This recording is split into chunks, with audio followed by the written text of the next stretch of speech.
তো তোমরা সবাই তো অলরেডি জেনেই গেছো যে প্রদীপ পাল আসছে আমাদের বরপেটা রোড গোবিন্দ মন্দিরে। আর এই নিয়ে আমি তো অলরেডি একটা ভিডিও আপলোড করেই দিয়েছি।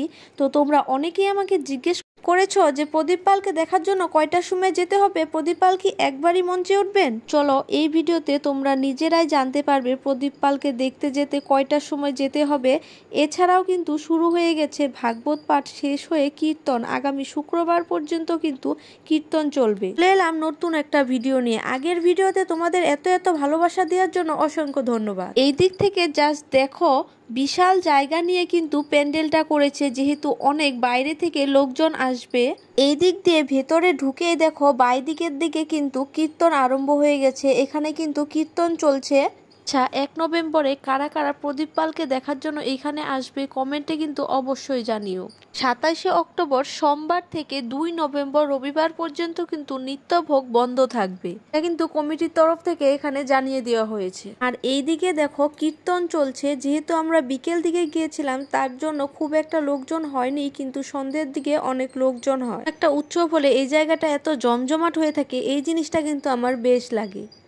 এইদিকে দেখো সাধু বাবা চলে এসেছে। কীর্তনের সময় সাধু বাবা তো সেখানে থাকবেই। এইদিকে দেখো প্রদীপ পালের জন্য মঞ্চ বানানো হচ্ছে কত বড় করে। দাঁড়াও দাঁড়াও, এবারে জেনেই নাও যে প্রদীপ পাল কয়টার সময় মঞ্চে উঠবে। সকাল 9:30 হইতে 2টা পর্যন্ত, আর রাত্রি 9:30 থেকে রাত্রি 2টা পর্যন্ত প্রদীপ পালের পালা।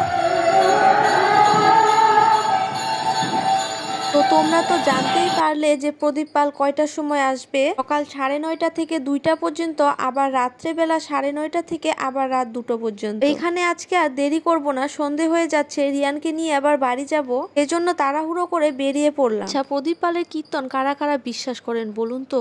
প্রদীপ পালের একটা কীর্তনে শুনেছিলাম এই জন্মের পাপের ফল এই জন্মেই ভুগে যেতে হবে। আমি কিন্তু এটাতে একমত।